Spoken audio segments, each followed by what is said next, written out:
Welcome back to another episode of the Juan podcast. I'm your host as always, Juan. Make sure to follow me on social media at the Juan podcast, YouTube, TikTok, Instagram, everywhere. And today we are joined by, again, Mandy. Welcome back to the show. Thank you. Thanks for having me again.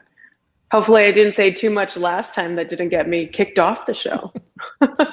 No, it was right up our alley about all the things that we talk about. We got some good clips off of that. Before we start, can you plug your social media again? Anything you want to share with the people so they can find your work? Yeah, thank you. So I'm on Instagram at Cosmic.Native and also at the portal_EP. That's my business. And there's content on there for mindfulness, for metaphysical philosophy, for creative arts, for performance arts. And basically I create content so we can better understand and navigate this, what I perceive sci-fi world. So if you're interested, I'm at Cosmic.Native and at the portal_EP on Instagram. Right on. That's awesome. And yeah, the last show went great. We got into a lot of different topics, and usually when I plan to have somebody on, as of lately, right, I've had guests on and it's just been free form conversation. And the last time I had you on, it pretty much went that way. And I wanted to talk to you this time about the holistic side of the healing and the other things that you do as far as your business goes, because I don't believe we touch too much on that. And that's something I've been wanting to talk about, Reiki healing and all this alternative medicine on my podcast for a while, but I never really had anybody who is, in that realm of things. Cool. Yeah. So, okay. Basically, I created the Portal, which is a holistic lab and healing arts gallery. So it's a multifaceted experience, as I like to call it. And behind me, you can see a little bit of the background. It's a beaker, and we're using high vibrational colors of the indigos and the turquoise. So basically, holistic health is a big thing right now, whether people acknowledge it or not. And some people would say that's kind of like woo-woo stuff, or that's not really, medically valid and all that stuff.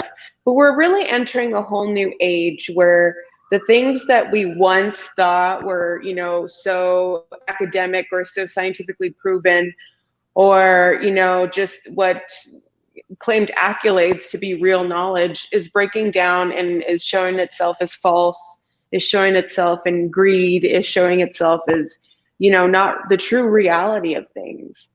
So my background is very much in the performance arts, actually. So, as actors, you learn the psychology of the mind very deeply, and you learn the expansion and the in-depth understanding of emotions and emotional intelligence.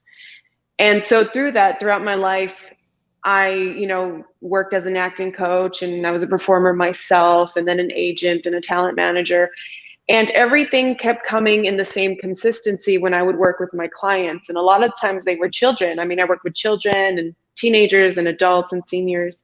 And the thing was that there was the component of learning the mind, which was learning the characters' actions, motivations, tactics, and the philosophy of the text of how you're going to be the character, and then how you're going to emote the emotions and that understanding. But then what I was finding, and what was very interesting to me naturally, because I was then learning, master's in metaphysical sciences, was that there's a component of energy to us. And there's that body of energy of, what makes this all run, what's making the brain run, what is the consciousness, what are we channeling sometimes, and it's not just for actors and performers. We're living this every day in our avatars, and no one ever taught us how to be human beings. And in fact, human is so intricate and complex, yet simple, creative, all these like amazing things that nobody taught us. And I felt like I had the great honor of being a performer and picking up all these, artistic modalities to understand and study the craft of acting, the mind, the body.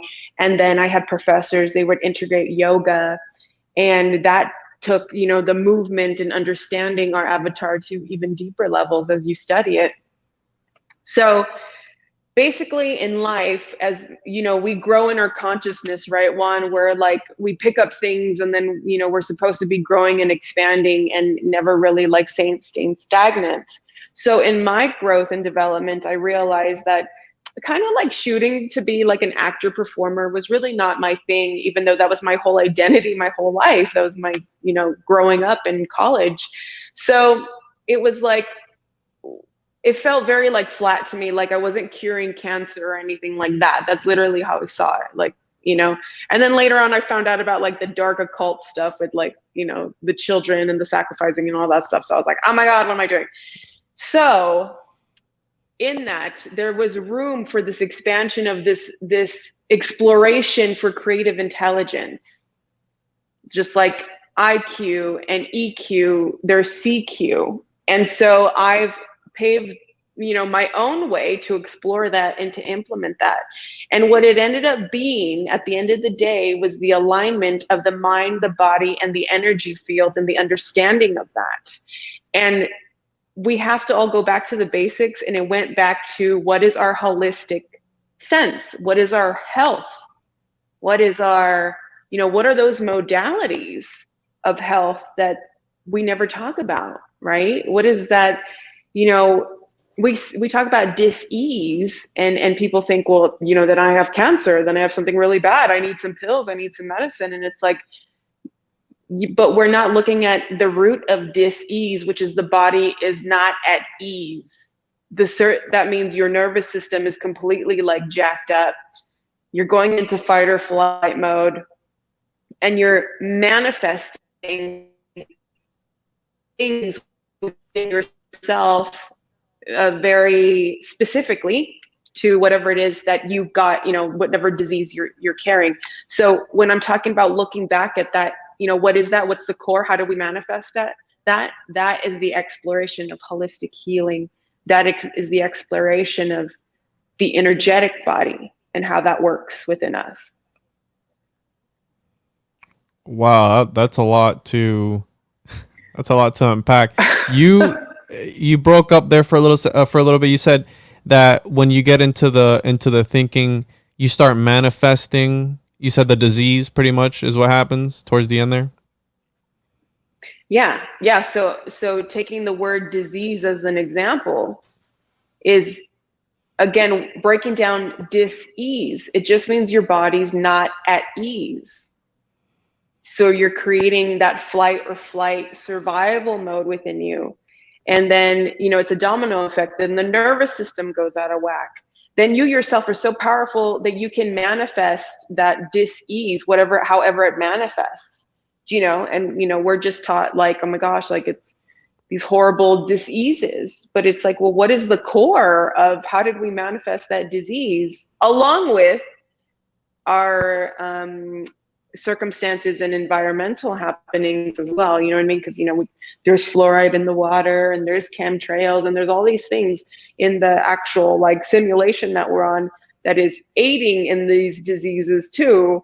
But that's also decoding within the mind, like, and understanding and believing what's really going on in order to maintain your health supernatural self.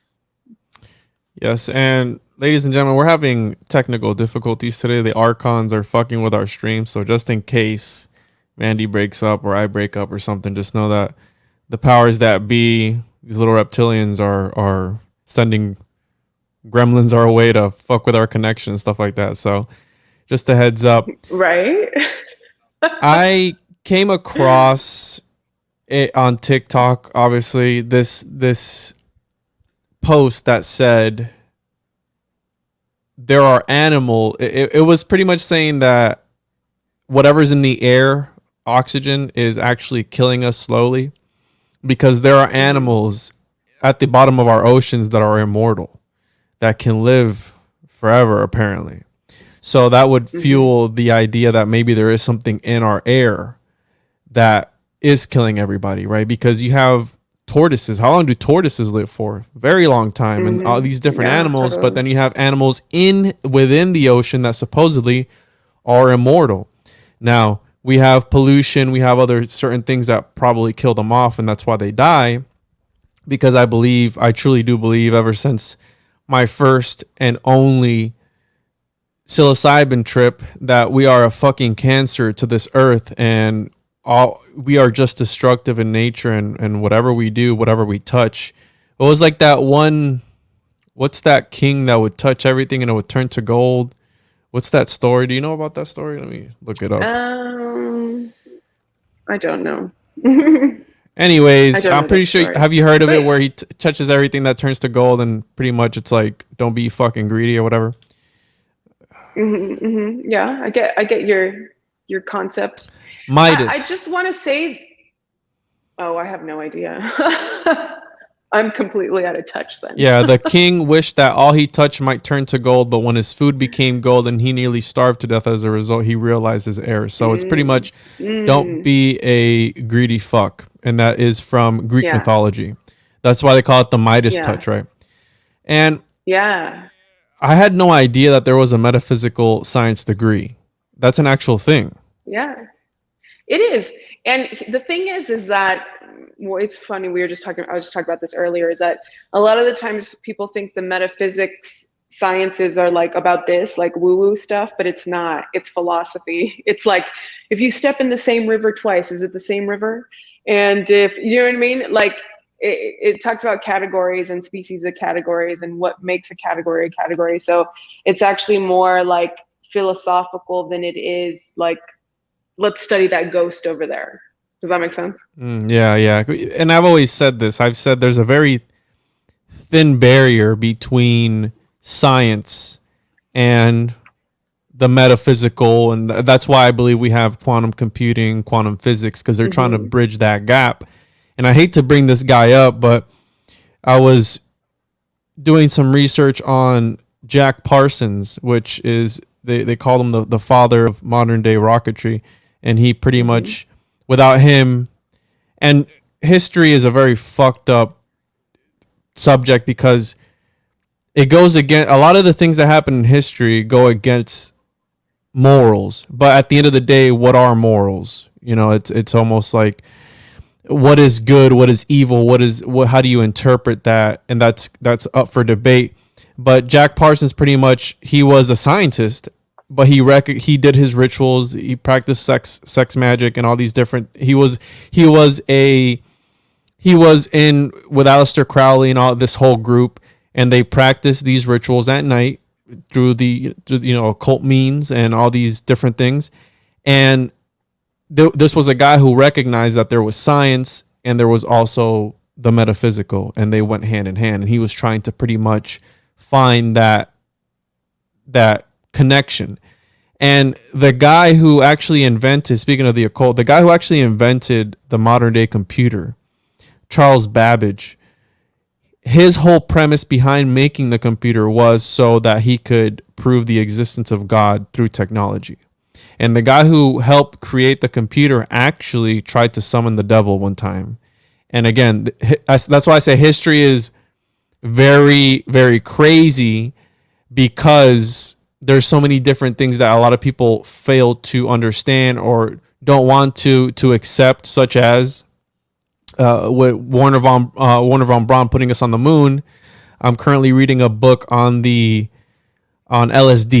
right, by my friend Thomas Hatsis, and it's pretty much, it goes throughout the whole history of LSD, how it came to be, and how there was a war pretty much for the mind of humans in the United States, especially in the Soviet Union, and everywhere there was a fight for the human mind, and how they could, Mm-hmm. turn somebody, ungay them, or control them, or make them insane for periods of times. And that led to MK Ultra, which, again, it's not conspiracy. This is not conspiracy. This is actual facts, that the government took a bunch of Yeah. LSD and wanted to see what it would do, what effects it would have on the people that were unknowingly taking this substance. So, Mm-hmm. mind you, these are people who are higher up who are trying to connect, again, this metaphysical aspect with the physical world. And Mm-hmm. so, yeah, I had no idea that there was this metaphysical degree. I actually just looked it up. I was like, wait, what? Because when I talk about Yeah. this stuff, it's woo woo, right? But at the same Mm-hmm. time, because how do you determine when something is, so we're talking about the mind being this powerful thing, right? This, the Mm-hmm. human consciousness, and when it comes together with other people, I believe it's even stronger. How do you determine when something's like a placebo versus, like, how do you know when something from the beginning was a placebo or actually worked? Because that's my whole thing, you know. Well, you know what? Okay, so I'm reading this really good book to answer your question. It's called The Body Electric by Robert O. Becker and Gary Selden. And I just love this book because they go into reminding us that, for example, medicine wasn't a science first, it was an art. So they mention ancient healers and things they would do in ancient Egypt and even Alchemy. occult magic, which, yeah, alchemy, yeah. And one of them is, in fact, giving the patient a placebo. And the placebo can simply just mean giving a thought, a story, an intention. It doesn't have to be anything physical, medicine, or anything like that, a vision. And that practice helped the patient to believe in his or her own healing. And so that helped to jumpstart the energy, because really no one's I mean, it's paradoxical. No one's a healer, but everyone's a healer because we heal ourselves. So if someone comes to you and they're like, I'm going to heal you, like, probably run away from them, because the thing is, a true person facilitating healing, and I give Reiki sessions and sound healing and do all that jazz, but a true person facilitating healing is going to tell you that it is not me healing you. I'm just here to help assist in moving the energy so you yourself are healing yourself.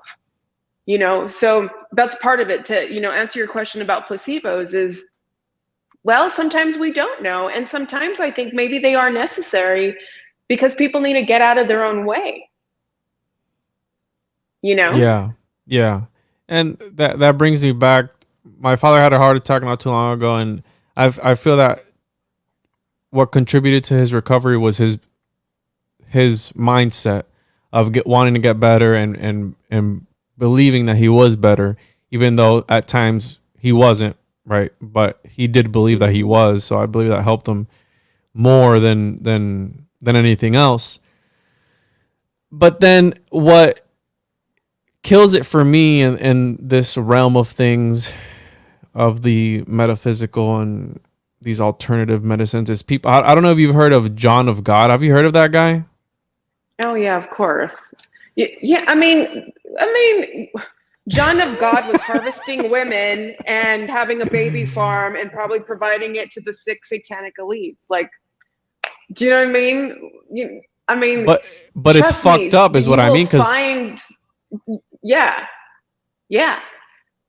I'll be the first one to tell you, the craziest people are the ones who are like, let me heal you, let me read the tarot, let me do this, let me do that, yogi, granola, vegan.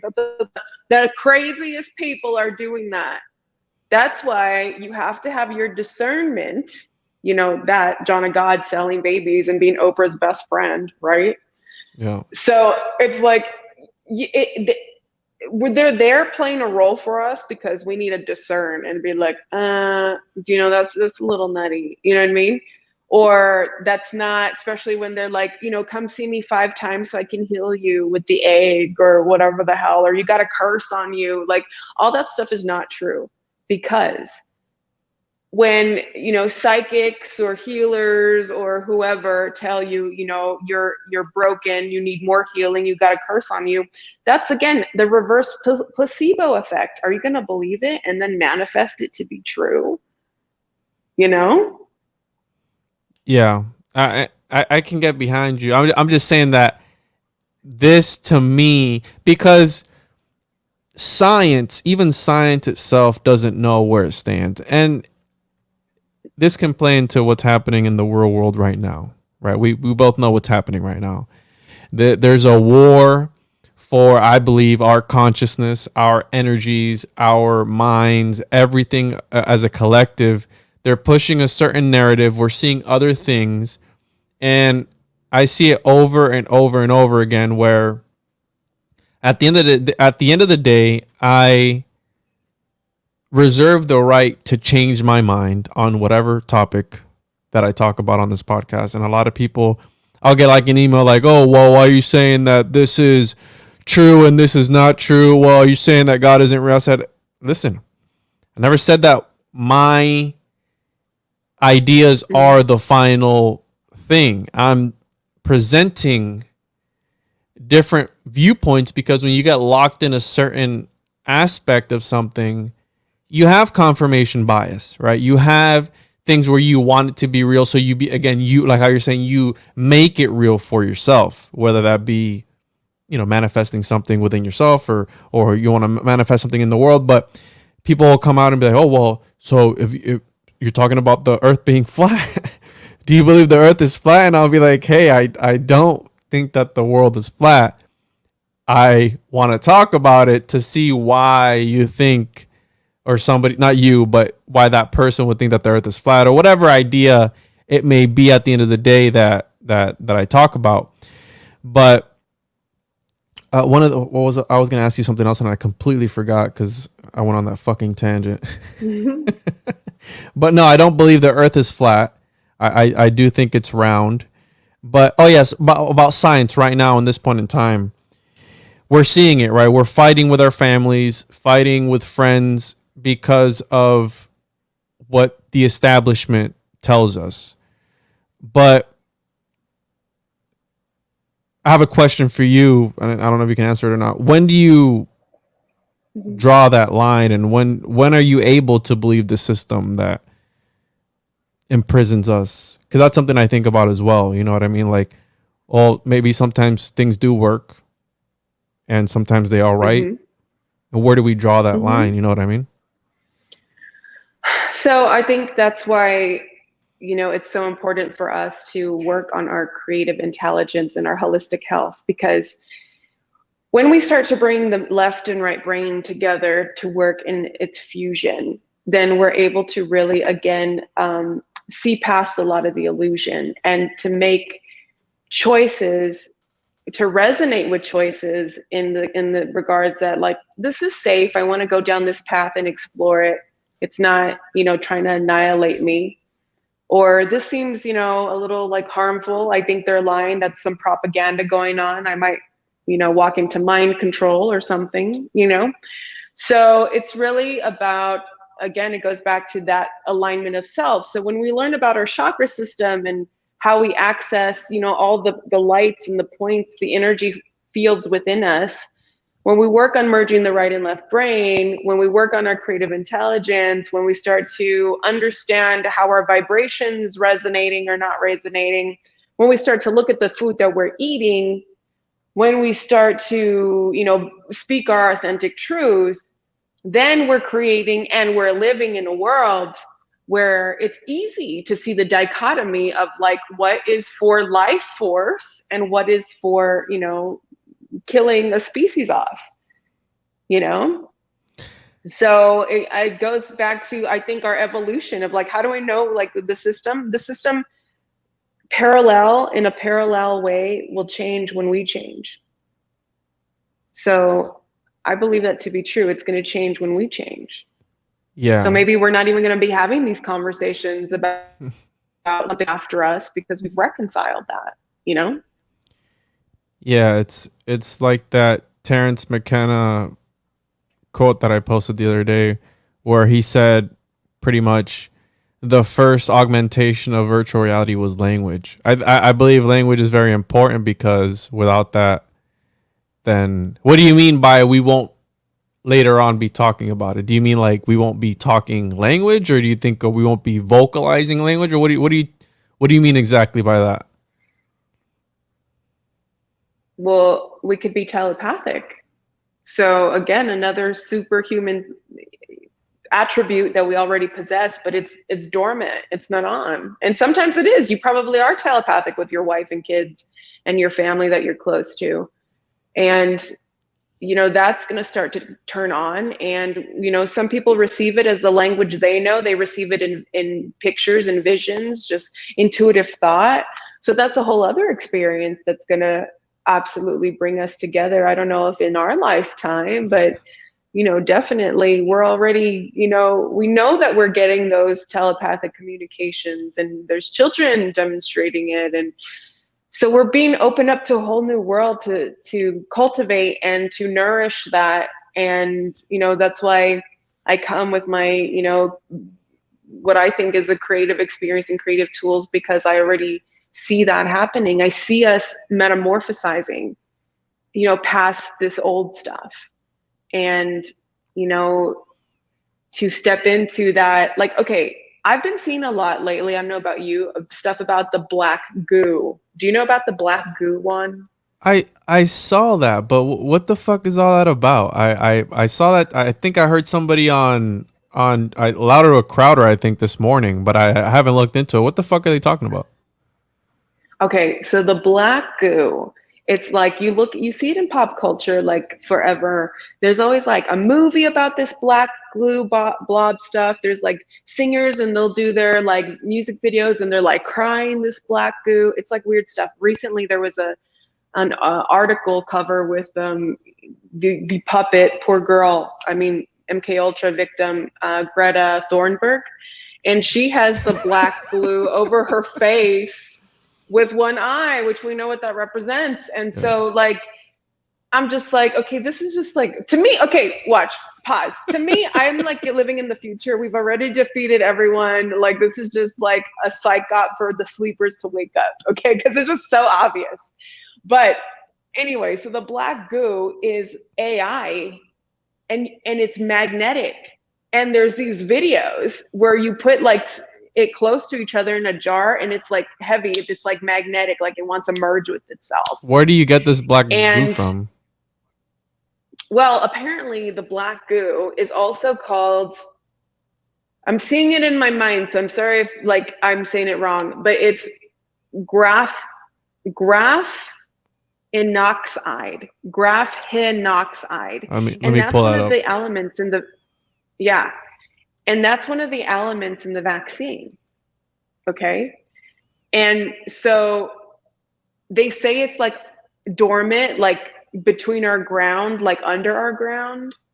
They say now that it's like in the air, in the water, but I mean, it has to accumulate a lot to be like black goo. It's an obvious like black goo thing. Like you can't miss it. But there, I know I sound crazy, but really, I studied this a long time ago, and it's just coming back up again, and it meets total sci-fi script. The way that I see this world, it's nuts. I'm like, there's the black goo, you know? Yeah, because they're getting more and more into the. Oh, yeah, I'm seeing the picture of her. This little girl's creepy as fuck. The black. I'm seeing the picture of her with the black goo over her head and the one eye, and they're really pushing the climate change agenda as of lately, which I don't understand. Yeah, here she's crying the black goo, and I had heard it mentioned on something, and you brought it up, and when you talk about getting eventually to something, right, to this point, do you subscribe to the idea of the singularity? You mean like we all come back to source and we're just all like source light? Is that what you mean? The singularity that I'm talking about is merging and becoming one with the AI at the end of the tunnel, and just. Well, do I believe that there's a timeline that exists? Yes.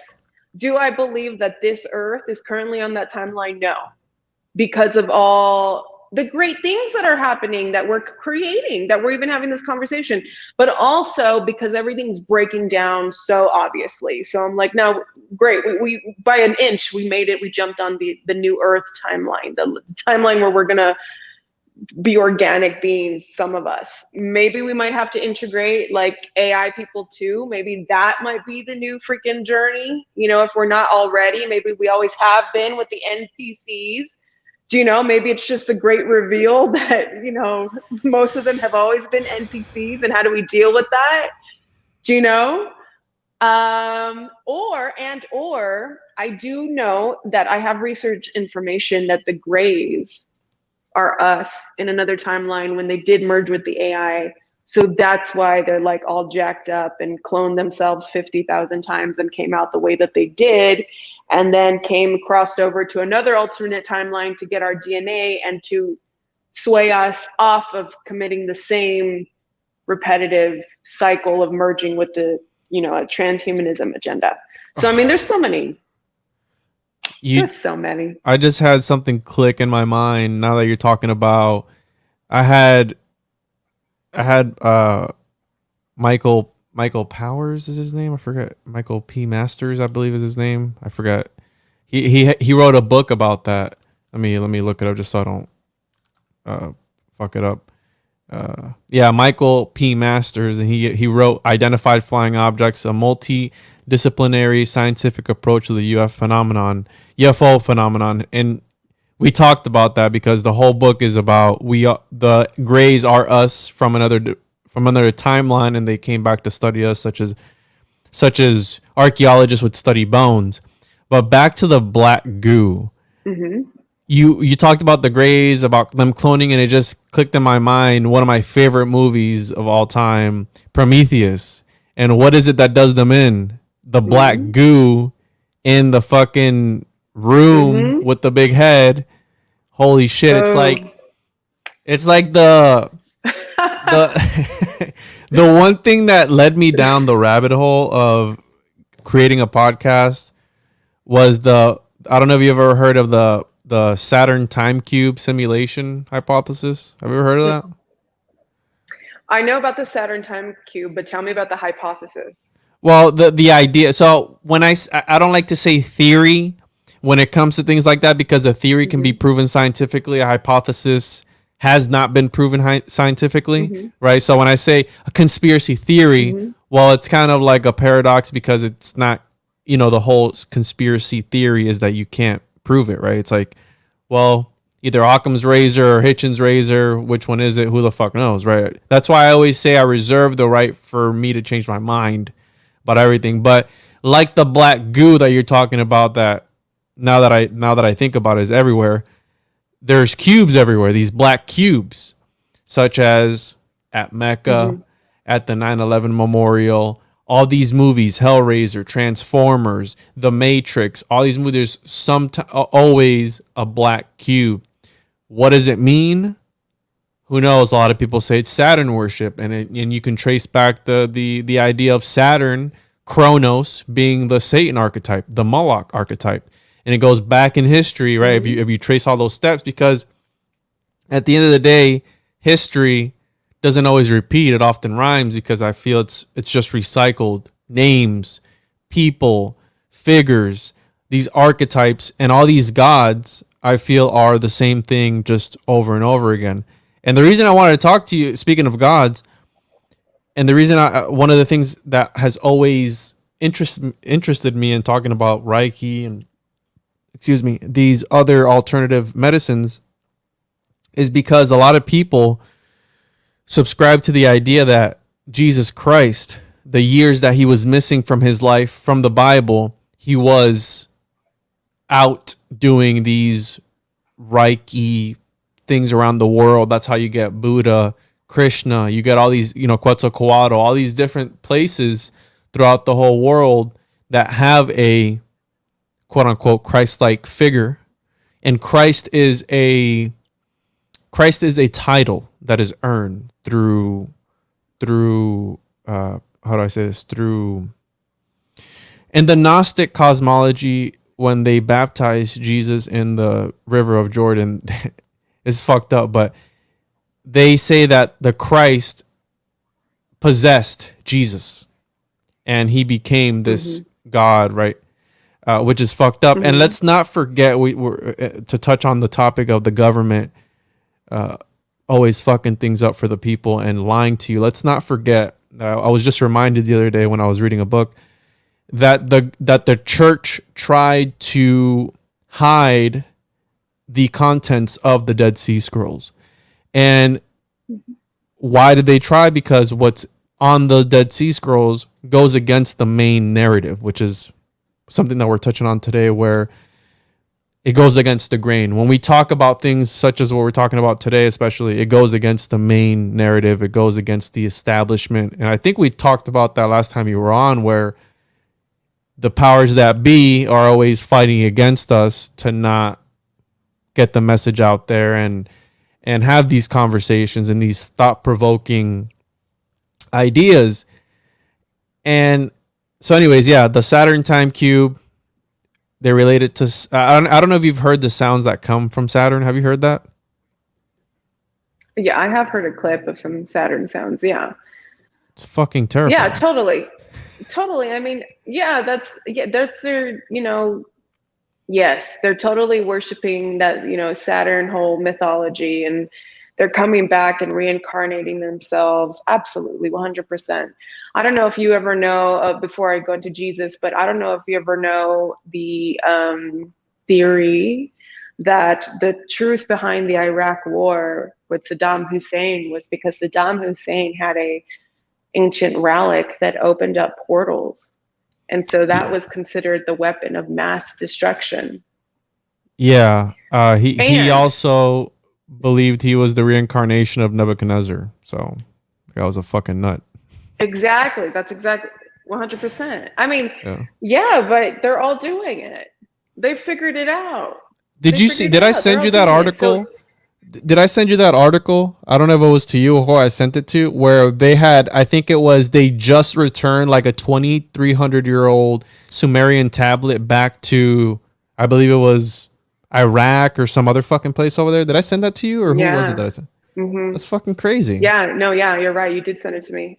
Well, okay, so I think it's part of everyone making all the puzzle pieces right in globally for the new age. And I don't mean that like new age stuff. I mean for real.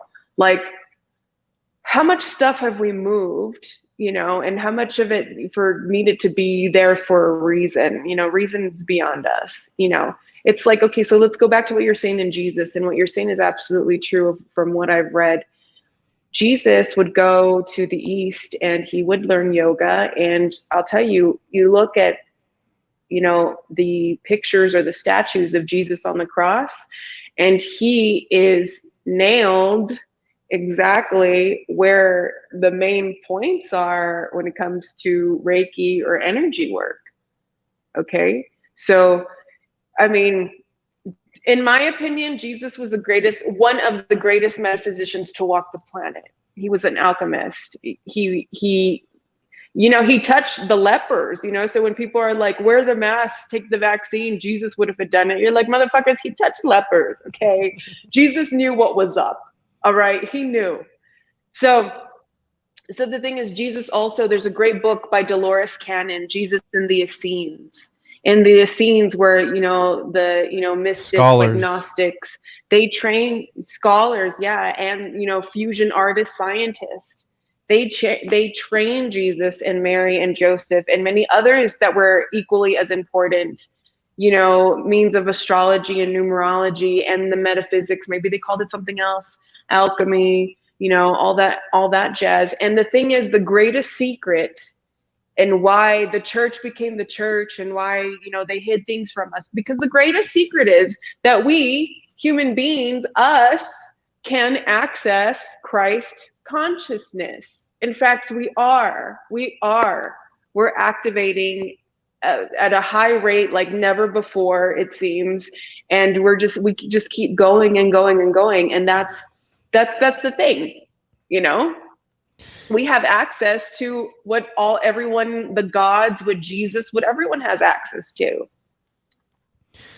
Yeah, and that's why I love the Gnostics so much and the Essenes. Yeah, they were scholars who pretty much studied this type of thing. And the Nag Hammadi, what I love about the Nag Hammadi library and the Dead Sea Scrolls, and texts, heretical texts such as these, because at the end of the day, the people, it's his story. The people telling you what is canonical and what is non-canonical are the same people controlling the narrative. So at the end of the day, people tell me, oh, why are they pushing, right, without getting into it, why are they pushing the certain thing that they're pushing today so hard? I said, listen, if it is the Georgia Guidestones where they want to eliminate a substantial amount of I don't want to say it, but you know what I mean, of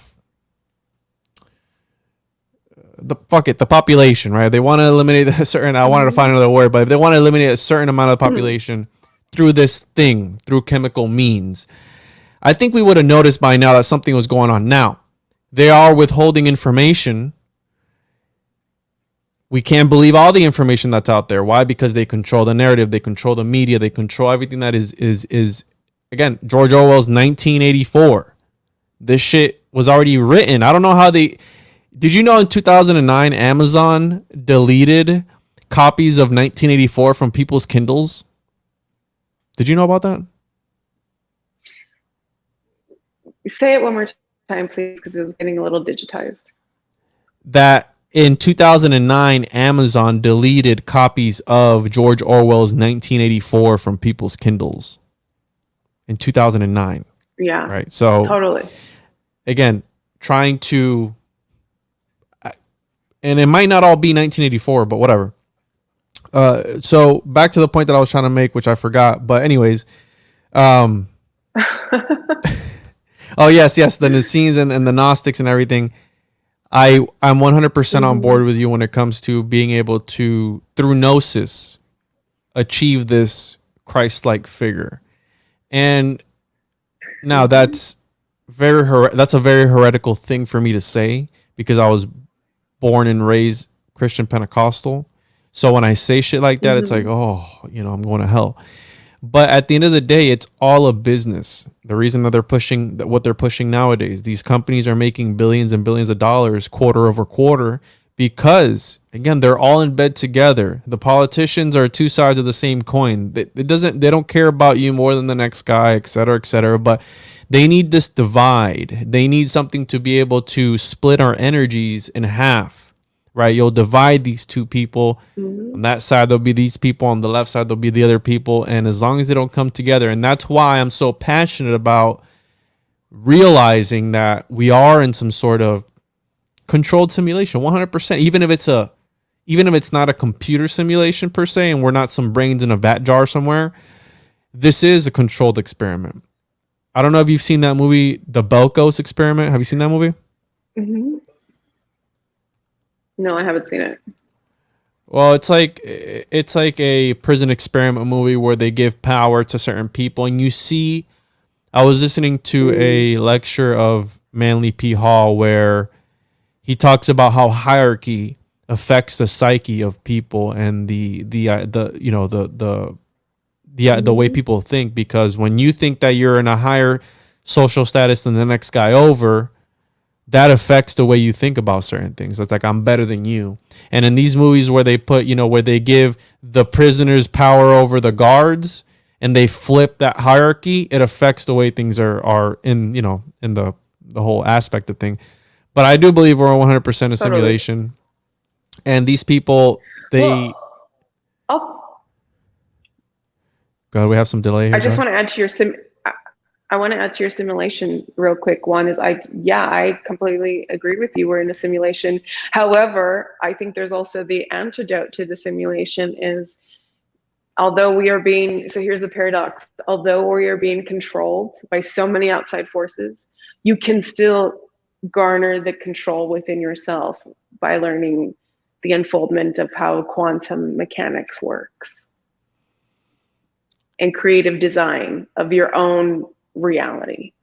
How many people are going to do that work? We have these individuals who are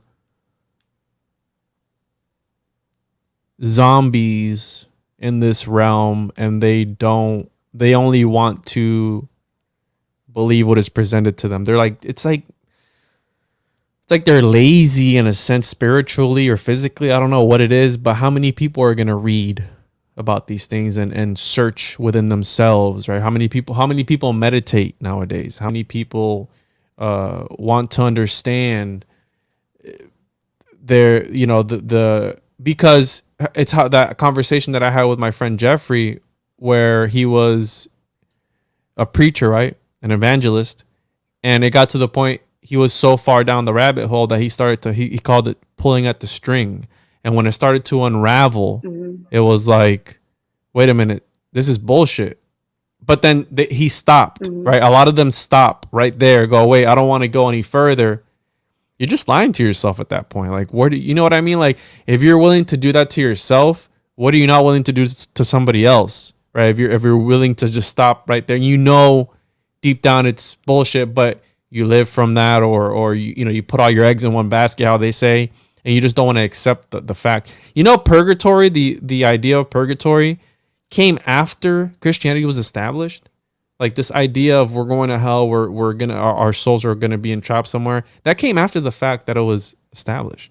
Like all this stuff is man made, and it's artificial. It's again what the Gnostics talked about, that this is hell already. We are in hell. To the Gnostics, we are in hell. This is our purgatory. This simulation is being controlled by the demiurge, by Kronos, Saturn, Moloch, whoever the fuck it is, Satan. And when you say that to some people, I got one time called a devil worshiper. I said, I don't worship anybody. I worship myself and whatever, I don't even worship anything. I go with the flow because I understand that there is some higher consciousness. Who is it? What is it?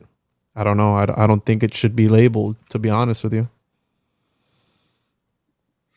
Yeah, no, and I mean, remember, like, look, this whole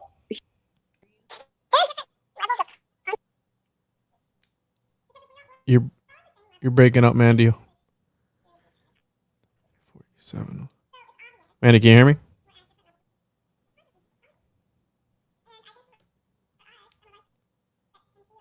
Mandy, can you hear me?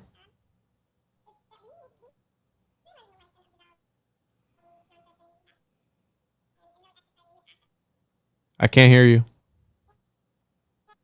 realizing that there are old modalities like religion. Religion's an old modality, but at some point it did serve its purpose. Mandy, can you hear me? And to also, like, for example, yeah, I don't think I'm religious at all, but I just created last Christmas, like a recollection channeling stories with Mother Mary and the whole nativity stuff, because I think the folklore of certain religions are incredibly beautiful and can be used in, modern day creation.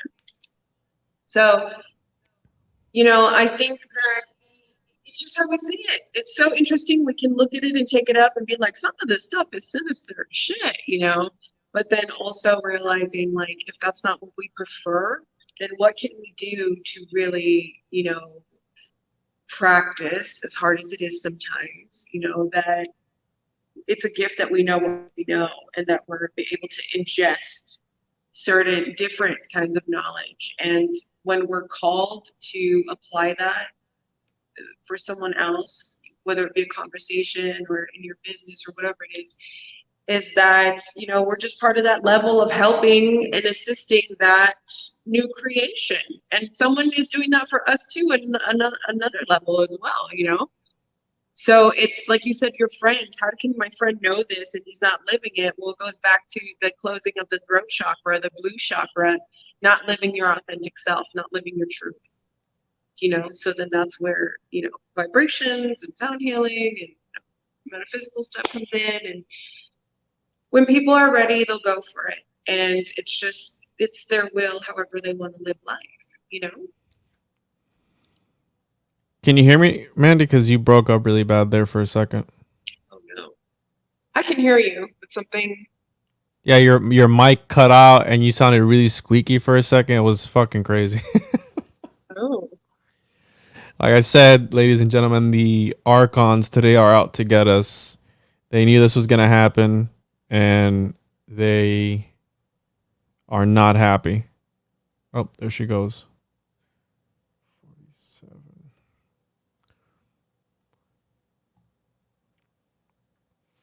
9:54.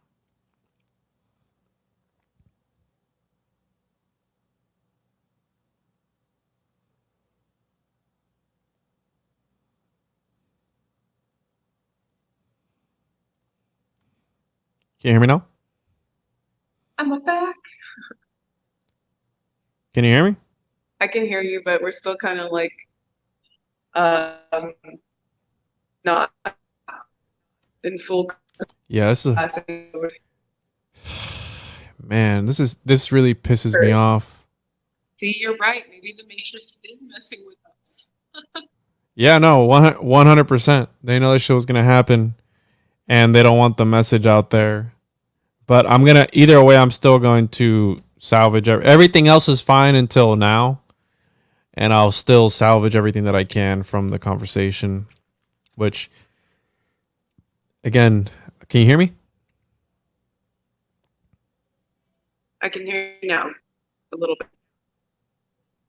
Yeah, it's breaking up really bad. Such a pain in the ass, man. Can you hear me? Because you're like cutting in and I out. can hear you. Yeah. Our Anyways, sound's just not meeting. It's the Matrix. It's the black goo. See, we started talking about the black goo. yeah, we touch on topics that they don't like. But if you want, we could end it there, and I'll salvage what I can. And it was just towards the end. Everything else was fine. But the last thing that I heard was, being your authentic self, and for me, that was stepping outside the box and accepting that the things that I was told that all my life were, a lot of it was propaganda. And sometimes you just have to accept that. But just how when you have an ego death, the whole thing between a bad trip and a good trip is when you have an ego death, people are reluctant to let go of what they believe to be true. And that's why they have all the anxiety that they experience. Because again, it happened to me, so I know about that.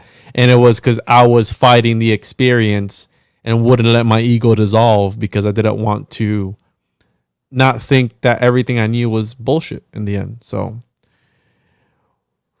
one more time for the people, Mandy, can you let them know where they can find your work? And I will post all those links in the description below. And unfortunately, I don't know if it's me, if it's you, who it is, but this internet is some bullshit, and it's really fucking with us today. That's okay. That means we got to get back together for a third time and reveal it all. Yeah. Yeah. If this interests anyone, and you want to see some metaphysical content, creative, holistic, supernatural lifestyle is what I create. It's at Cosmic.Native on Instagram, and at the portal _EP again on Instagram. And yeah, and so there's a lot to unfold. So thanks, Juan, for the chat. It's always fun. 100%, and I'll definitely have you back on because I don't know. I upgraded my internet as of recently, but I still haven't gotten the modem that is supposed to hook me up to the fiber. And like I said, I did podcast this past week and I didn't have any problems. So hopefully I don't keep having problems because this is going to be an issue. And again, it was either way. Today's conversation was still insightful. It was a great conversation. And I'm sure that some people can take certain aspects of it and that, that'll speak to them on a deeper level. Such as Plato thought that the arts could do, that they could speak to people to their soul. And the arts such as acting, music, and these things, right? Which is when you talked about acting and unlocking that character, it scares the shit out of me because I've always thought about that. I've always thought like, hey, what happens if you have, for example, a famous actor like Nicolas Cage or something, who is an actor? How can you tell when they're acting and when they're not? If they do that shit for a living. That's what they get paid for, to make people believe that there's somebody else and live that character. You know what I mean? That's always freaked me the fuck out. And there's a reason why Plato wanted to cut that out. He was like, nah, cut that shit out, because we can't have these arts talking to people so they can, be inspired and rebel against the system, Well, not only that, but true acting, and I can tell you because I can do it. True acting, when you have everything in alignment, you can actually channel. So when you see actors and they're like, damn, that was good, that's because they're channeling. They probably were that in some multidimensionality of their own selves. Yeah. So it's real. It's opening up that vessel for that consciousness to come through. And if you want, we can totally, just remind me, we can talk in depth on another show about that process. Yeah. Denzel Washington is one of my favorite actors, and he's fucking amazing the way he acts and his movies and everything. But most definitely, I'll have you back on. And again, I apologize to the listeners with these technical difficulties that we're having. We still try to do it either way, because we said, fuck it, whatever, fuck the system, and they're not going to win against us. But I had a great time today, Mandy. Thank you so much for coming back on, and we will schedule again on a future date. Maybe do something random, that way they can't calculate when they're going to hit us or not, and we'll go from there. Cool. Well, thanks, Juan. It's a super fun time. Look forward to talking to you again soon.